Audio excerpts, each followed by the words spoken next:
ഞാനിതാ കുറച്ച് കാടമുട്ടയായിട്ട് എടുത്തിട്ടുള്ളത്. അപ്പോൾ നമ്മൾ ഇത് വെച്ചിട്ട് നല്ലൊരു ഈവനിങ് സ്നാക്ക് അല്ലെങ്കിൽ ഇഫ്താർ സ്നാക്കൊക്കെ ആയിട്ട് ഉണ്ടാക്കിയെടുക്കാൻ പറ്റുന്നൊരു ഈസി ആയിട്ടുള്ളൊരു സ്നാക്കാണ് ചെയ്യുന്നത്. അപ്പോൾ നമ്മൾ സാധാരണ ഈ കാടമുട്ട ഞാനൊക്കെ ചെയ്യുന്നത് നമ്മൾ സ്ട്രീറ്റ് ഫുഡായിട്ടുള്ള മസാലയൊക്കെ ഇട്ടിട്ട് ചെയ്യുന്നില്ല. അപ്പോൾ അതാണ്. അപ്പോൾ ഇത് ഞാനൊരു വീഡിയോയിൽ കണ്ടപ്പോൾ ഒന്ന് ട്രൈ ചെയ്ത് നോക്കിയതാണ്. സംഭവം നല്ല ടേസ്റ്റ് ഉണ്ടായിരുന്നു കേട്ടോ.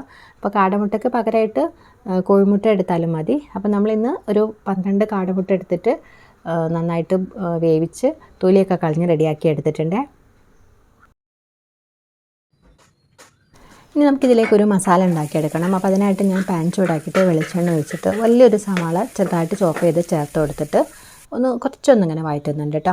അപ്പോൾ വഴന്ന് വരുന്ന സമയത്ത് നമ്മളിതിലേക്ക് കുറച്ച് മാത്രം ഇഞ്ചി, വെളുത്തുള്ളി, ഇനി കറിവേപ്പില ഉണ്ടെങ്കിൽ അതുകൊണ്ട് ചേർത്ത് കൊടുക്കാം. അപ്പോൾ ചെറുതായിട്ടൊന്ന് വഴറ്റിയെടുക്കുക. പിന്നെ ഇതിലേക്ക് നമ്മളിതാ മഞ്ഞൾപ്പൊടി, മുളക് പൊടി, കുരുമുളക് പൊടി, ഗരം മസാലയും കൂടെ ചേർത്തിട്ട് ആ ഒരു മഞ്ഞൾപ്പൊടിയുടെ ഒക്കെ ഒരു പച്ചമണം മാറുന്ന വരെ ഒന്ന് വഴറ്റിയെടുക്കുക. പിന്നെ ഇതിലേക്ക് ഞാൻ ആവശ്യത്തിനുള്ള ഉപ്പും കൂടെ ചേർത്തിട്ടൊന്ന് വഴറ്റുന്നുണ്ട്.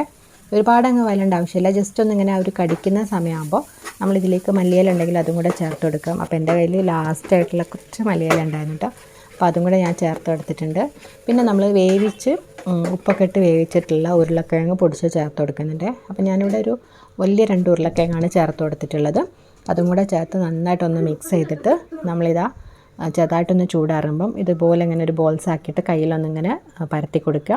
എന്നിട്ട് അതിൻ്റെ നടുക്കായിട്ട് നമ്മൾ നേരത്തെ വേവിച്ച് വെച്ചിട്ടുണ്ടായിരുന്ന കാടമുട്ട ഉണ്ടല്ലോ, അപ്പോൾ അതൊന്ന് വെച്ച് കൊടുത്തിട്ട് നന്നായിട്ടൊന്നിങ്ങനെ കവർ ചെയ്ത് കൊടുക്കുകയാണേ. ഈസി ആയിട്ട് ഉണ്ടാക്കിയെടുക്കാം. നമ്മൾ ജസ്റ്റ് ഒരുപാട് കട്ടി വേണ്ട, ഭയങ്കര വലുപ്പം വേണ്ട കേട്ടോ. ഒരു മീഡിയം സൈസിൽ നമ്മളൊരു ലഡുവിൻ്റെ ഒക്കെ ഒരു സൈസിൽ നമ്മൾ എടുത്തിട്ട് ഇതുപോലെ പരത്തി വെച്ചിട്ട് വെച്ച് കൊടുത്താൽ മതി. ഇനി ഇതിന് പകരമായിട്ട് നമ്മൾ സാധാ കോഴിമുട്ടയാണ് യൂസ് ചെയ്യണമെന്നുണ്ടെങ്കിൽ പുഴുങ്ങിയിട്ട് 6-7 കഷ്ണങ്ങളാക്കിയിട്ട് നമ്മളിത് ഇതുപോലെ ഒരു കഷ്ണം വെച്ചിട്ട് ചെയ്തെടുത്താലും മതി. അപ്പോൾ നമ്മൾ അങ്ങനെയെല്ലാം ചെയ്തെടുത്തിട്ടുണ്ട്. ഇനിയിപ്പോൾ നമുക്ക് ചെറിയൊരു ബാറ്റർ പോലെ ആക്കിയെടുക്കുകയാണ്. അപ്പോൾ 2 സ്പൂൺ മൈദ, ഒരു നുള്ളു ഉപ്പും കൂടെ ചേർത്തിട്ട് വെള്ളം ഒഴിച്ചിട്ട് ജസ്റ്റ് ഒന്നിങ്ങനെ കലക്കി വെക്കുന്നുണ്ട്.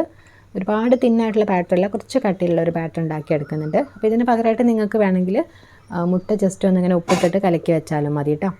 എന്നിട്ട് നമ്മൾ സാധാരണ കട്ട്ലറ്റൊക്കെ ചെയ്തെടുക്കുന്ന പോലെ മുട്ടയിലും നമ്മൾ ബ്രെഡ് ക്രംസിലൊക്കെ കോട്ട് ചെയ്തെടുക്കില്ല. അപ്പോൾ അതിന് പകരമായിട്ട് നമ്മൾ ഈ മൈദയിലും ബ്രെഡ് ക്രംസിലും കോട്ട് ചെയ്തിട്ട് എണ്ണയിലൊന്നിങ്ങനെ ഫ്രൈ ചെയ്തെടുക്കുകയാണ്.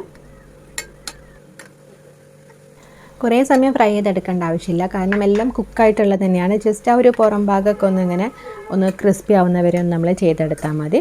അപ്പോൾ നമ്മളിതാ എണ്ണയിൽ നിന്നൊക്കെ മാറ്റിയെടുക്കുന്നുണ്ട്.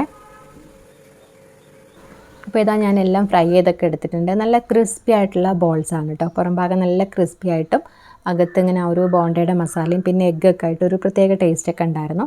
അപ്പോൾ മുട്ട വെച്ചിട്ട് ഇങ്ങനെ കഷ്ണമായിട്ട് ചെയ്ത് കൊടുത്താലും മതി. പക്ഷേ ഈ ഒരു കാടമുട്ടയാകുമ്പോൾ കാണാനും നല്ലൊരു ഭംഗിയായിരിക്കും. അപ്പോൾ എല്ലാവരും ഒന്ന് ട്രൈ ചെയ്ത് നോക്കുക, ഫീഡ്ബാക്ക്സ് അറിയിക്കുക. വീഡിയോ ഇഷ്ടമാണെങ്കിൽ ചാനലൊന്ന് സപ്പോർട്ട് ചെയ്യാനും മറക്കരുത്.